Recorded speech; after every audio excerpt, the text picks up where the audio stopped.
بریم با هم یه بادمجون سفالی فوق‌العاده خوشمزه و جذاب درست کنیم. بادمجونا رو برمی‌داریم و پوست میکنیم. فقط حواستون باشه که سرش باید سالم بمونه. حالا به 3 قسمت تقسیم میکنیم و مثل من برش میدیم.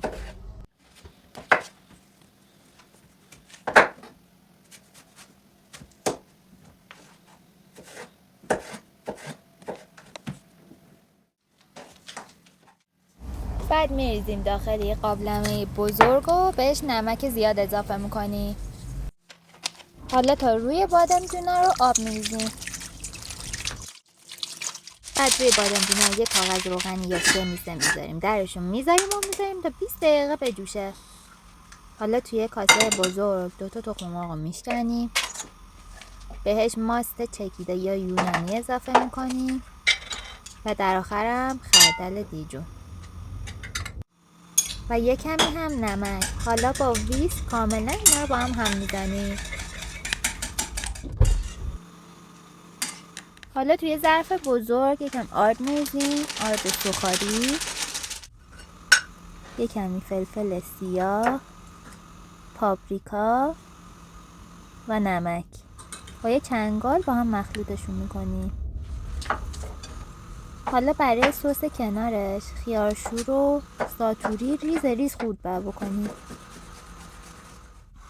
بادمجونا هم که یه کمی نرم شد آماده است. حالا برای ادامه سس 2 حبه سیر رو پوست میکنیم، اونا رو هم ساتوری خورد میکنیم و با خیارشورا مخلوطشون میکنیم.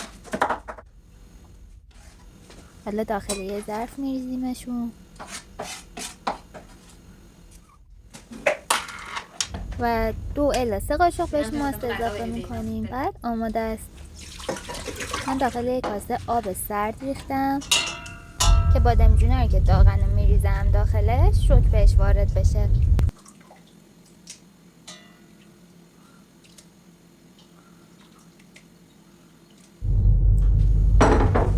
حالا یه بار بادمجونم رو داخل مواد مایع میزنم. بعدم حسابی همه جاشو پر از آرد میکنم. بعدی ها هم به همین صورت.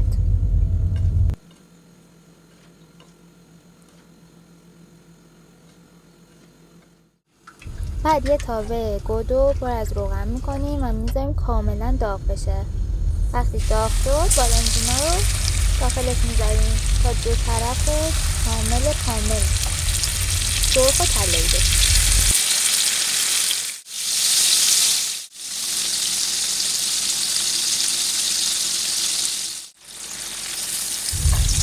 به این صورت که کم کم در اومد براتون میداریم.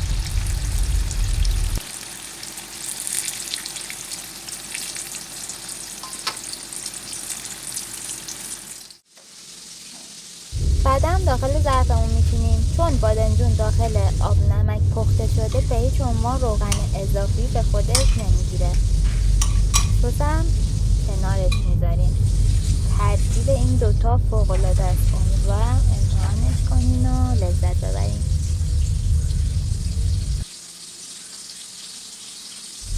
واقعا عالی شد.